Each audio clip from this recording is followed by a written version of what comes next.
tanda kutip ya, bukan pertempuran fisik ya, tetapi pertempuran dalam menghasilkan atau mendapatkan profit ya bagi perusahaan.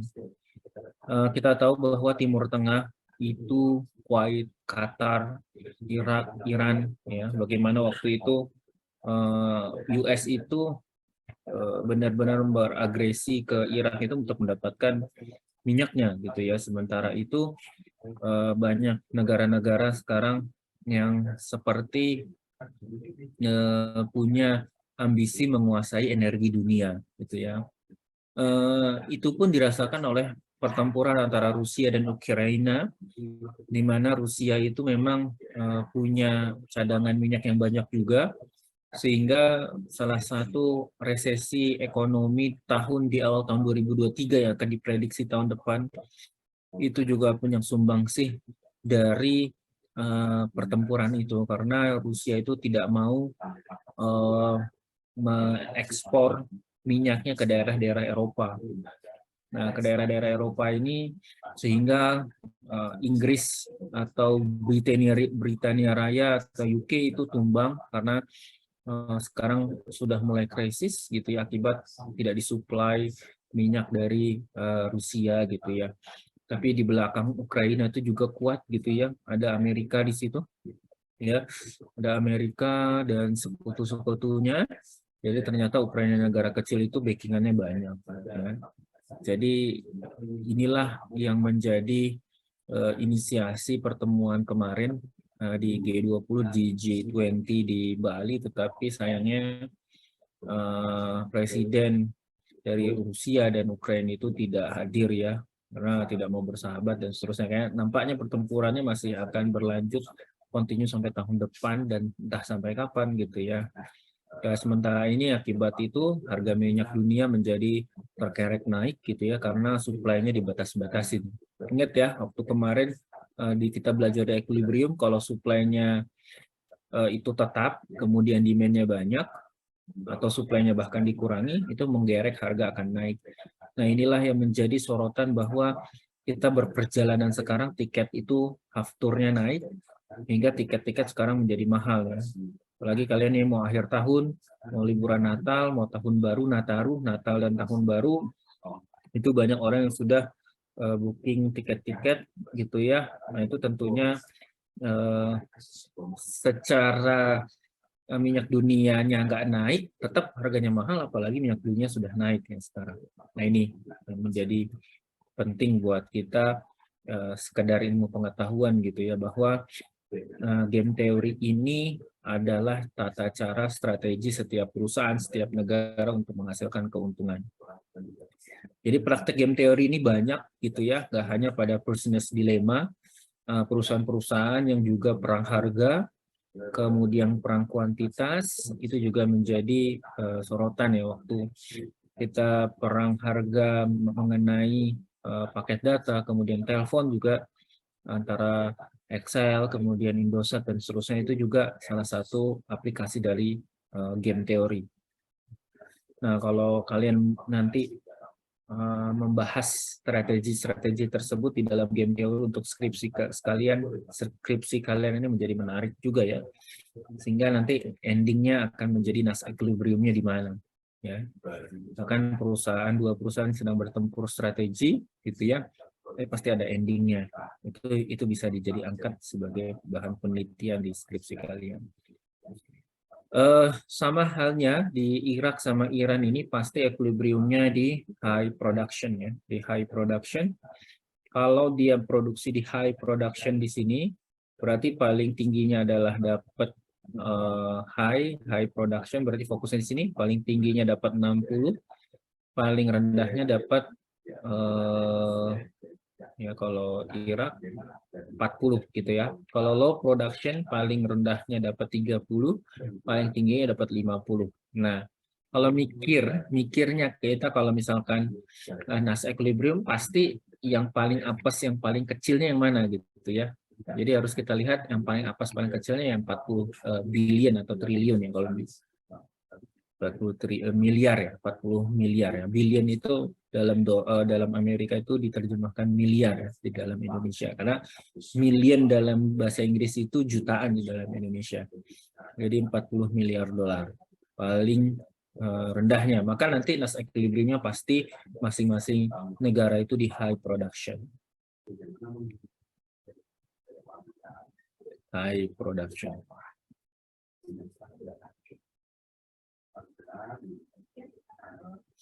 Nah, di sini bisa dikatakan bahwa self-interest, kepentingan pribadi, makes it difficult for the oligopoly to maintain a cooperative outcome.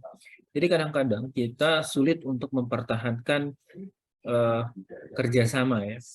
Seperti yang saya sudah sampaikan kemarin, satu saudara saja kadang-kadang masih bisa berselisih paham. Ya. Apalagi kita beda orang, beda rahim, kemudian beda keturunan dan seterusnya, itu sangat mudah di awal kita manis di bibir, kita akan bekerja sama sampai maut memisahkan gitu ya. Tapi pada saat di pertengahan perjalanan, ya itu muncul tuh kerikil-kerikil, bahkan batu sandungan. Apalagi sekarang orang mengatakan dengan mudahnya kita sudah tidak satu visi. Kita sudah tidak satu misi, kamu terlalu baik buat aku, dan seterusnya. Jadi itu kadang-kadang yang menjadi alasan orang itu untuk berpisah, tidak lagi bekerja sama. Ya, bahasa narasi yang dibentuk, opini yang digiring, kemudian statement yang diargumentasikan, itu menjadi tolak ukur bahwa kerjasama itu sulit untuk dipertahankan. Nah, masing-masing orang tuh punya ego sektoral, egosentrisnya masing-masing. Ya, kadang orang sudah bekerja sama tapi ngelihat peluang, akhirnya kerjasama hancur akibat ketamakan, karena manusia itu dibekali sifat tamak, rakus, greedy dan seterusnya. Itulah kekurangan dari manusia, gitu ya. Karena masih banyak dianugerahi sifat tamak, rakus, tidak peduli, ya, dan seterusnya. Jadi masih egois ya, karena dia mau untung diri sendiri, gitu ya. Beda kita sama angel ya, beda kita sama malaikat yang dia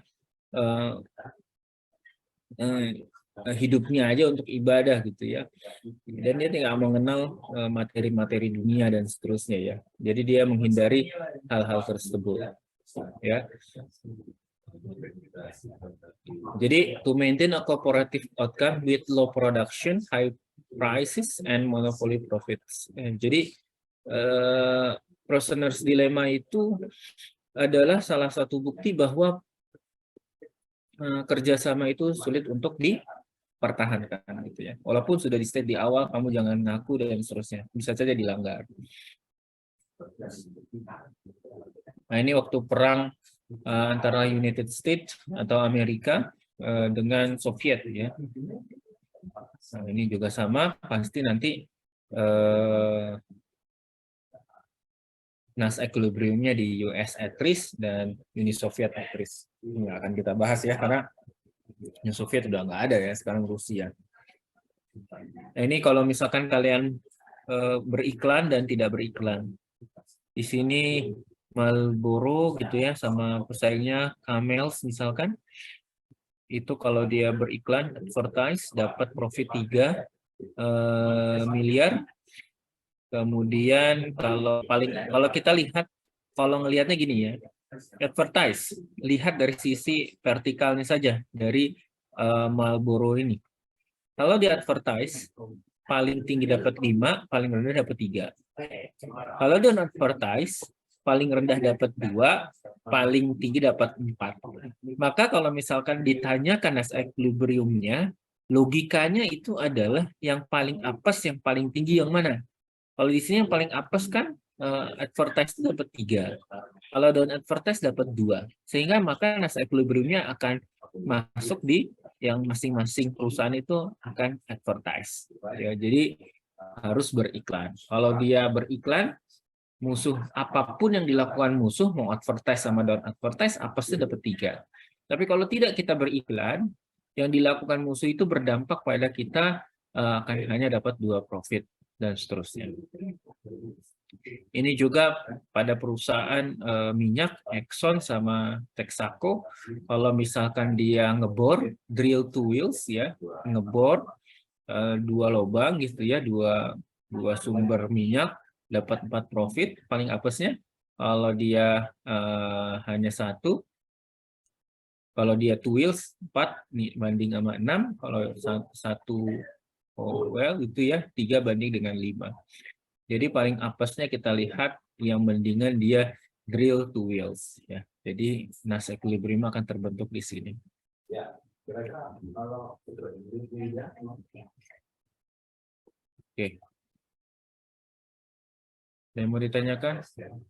Saya berhenti dulu untuk pesan.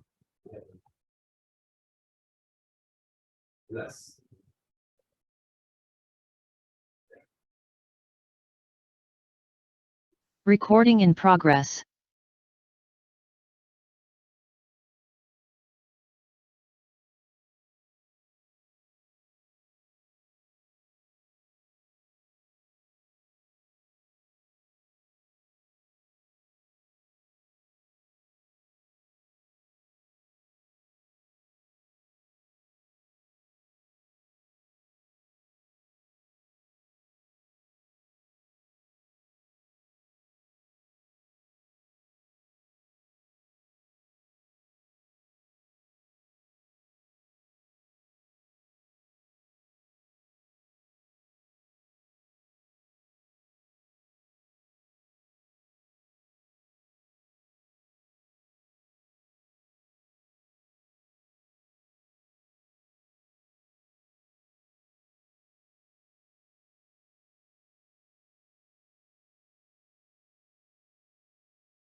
Oke, kita lanjutkan sedikit lagi.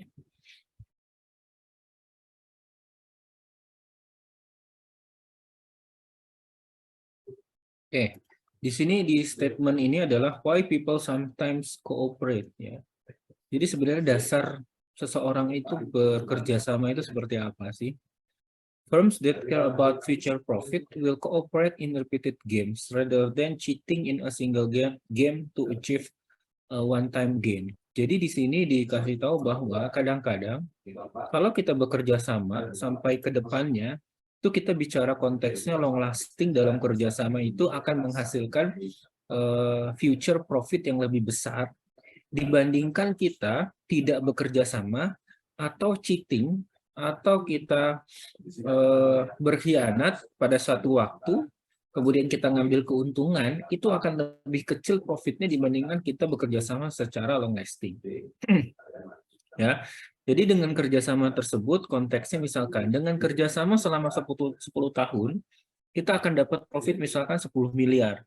Ya, tapi ketika kita kerjasama 2 tahun, kemudian kita cheating di dalam kerjasama atau berkhianat dalam kerjasama tersebut, secara total atau profitnya misalkan kita hanya dapat 5 miliar. Habis itu nggak dapat apa-apa lagi ke depannya. Sehingga pentingnya kerjasama, era sekarang itu bukan eranya kompetisi, tapi eranya adalah kolaborasi. Ya, jadi sekarang setiap orang itu sudah dianugerahi kemampuan yang berbeda-beda, sehingga kemampuan berbeda-beda tersebut harus bisa bekerja sama dalam teamwork yang kuat gitu ya.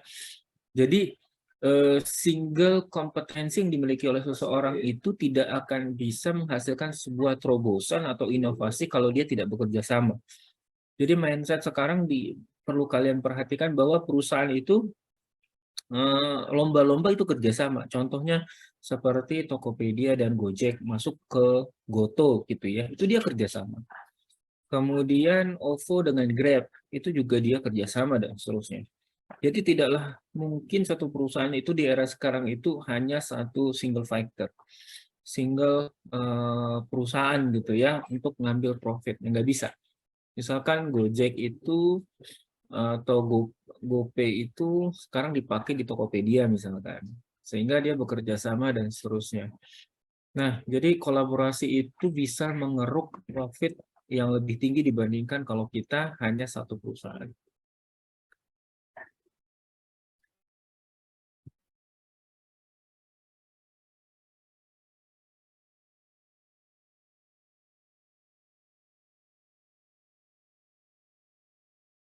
Nah, kalau ini menjual 40 galon masing-masing dapat profit 1.600. Kalau dia bekerja sama ya, masing-masing jual 40 galon sepakat. Tapi kalau salah satunya berbeda, 130, 140, biasanya profitnya akan lebih kecil. Ya, si Jules dapat 2.000, tapi si Jax dapat 1.500. Jadi kalau dua-duanya kerjasama, bisa mengeruk profit sampai kalau kita total itu adalah 3.600. Kalau ini kita total ini cuma 3.500. Jadi dengan kerjasama, itu profitnya akan jauh lebih tinggi. Sama kalau misalkan dia jual masing-masing 30, profitnya lebih besar lagi, yaitu 3.600 di sini dibandingkan 3.500 di sini.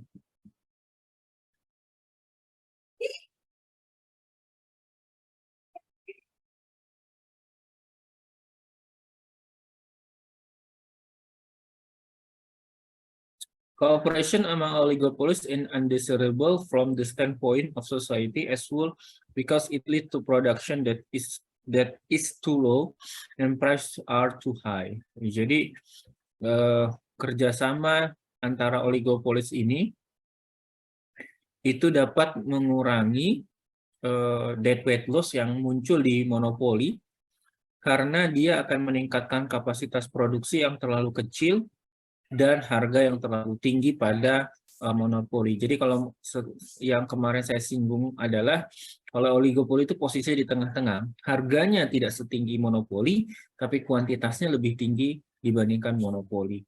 Jadi dengan harganya bisa lebih tinggi dari monopoli, harganya lebih rendah dari monopoli dan kuantitasnya lebih tinggi dari monopoli, itu bisa mengurangi praktik ketidakefisienan dalam deadweight loss.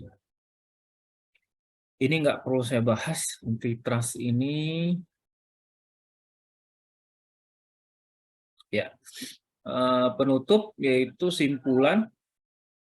Yang pertama adalah oligopolis itu memaksimumkan profit yang dimilikinya dengan melakukan kartel dan bisa bertindak sebagai monopolis. Jadi kalau kolusi dan kartel. Kalau kartel itu sepakat di harga dan kuantitas. Kalau masing-masing oligopoli itu berkartel, maka dia akan bertindak sebagai satu perusahaan monopoli. Karena dia sepakat di harga dan kuantitas. Bila perusahaan dalam struktur oligopoli itu membuat keputusan terhadap jumlah produksinya, ya, maka dia akan menghasilkan kuantitas yang lebih tinggi dibandingkan monopoli, tetapi harganya lebih rendah dibandingkan monopoli.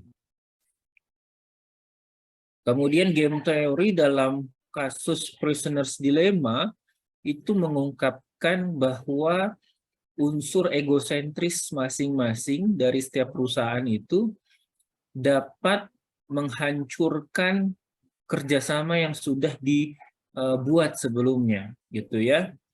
Jadi kadang-kadang kerjasama yang sudah dibuat sebelumnya dengan rapi bisa hancur karena pengkhianatan atau self-interest, kepentingan pribadi masing-masing perusahaan untuk melihat profit yang sifatnya itu semu atau short term. Kemudian logika di dalam Prisoner's Dilemma itu dapat diaplikasikan dalam banyak situasi termasuk di dalam praktik oligopolis ya. Seperti tadi ya, ada Irak, Iran, kemudian ada Exxon sama Texaco, kemudian advertise sama don't advertise, dan seterusnya. Sekarang peranan pemerintah di dalam mengerem oligopoli ini menjadi satu struktur yang kartel. Kartel itu dilarang ya di Indonesia ya. Itu untuk sepakat di harga satu harga, kemudian satu kuantitas itu juga bisa mengurangi praktik monopoli ya. Jadi sekarang tinggal keberadaan pemerintah itu mau mendukung monopoli atau tidak mendukung monopoli. Kalau di Indonesia sendiri itu tentunya dia nggak akan mendukung praktik monopoli yang ada.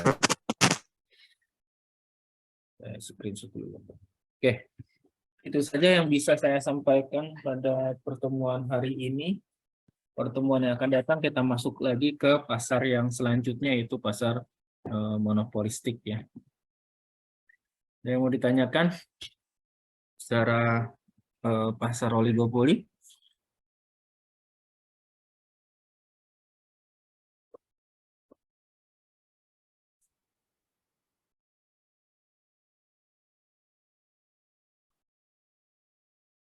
Oke, kalau tidak ada, saya cukupkan untuk pertemuan singkat di siang hari ini. Terima kasih untuk pertemuan hari ini yang sudah join, yang sudah bersusah payah join gitu ya di tengah-tengah keletihan tentunya akibat kegiatan kemarin. Apresiasi yang besar buat kalian. Semoga pertemuan yang akan datang lebih banyak lagi yang join dan kita diberikan kesehatan masing-masing yang paripurna gitu ya. Terima kasih. Thanks for your attention and participations. Assalamualaikum warahmatullahi wabarakatuh. Waalaikumsalam warahmatullahi wabarakatuh.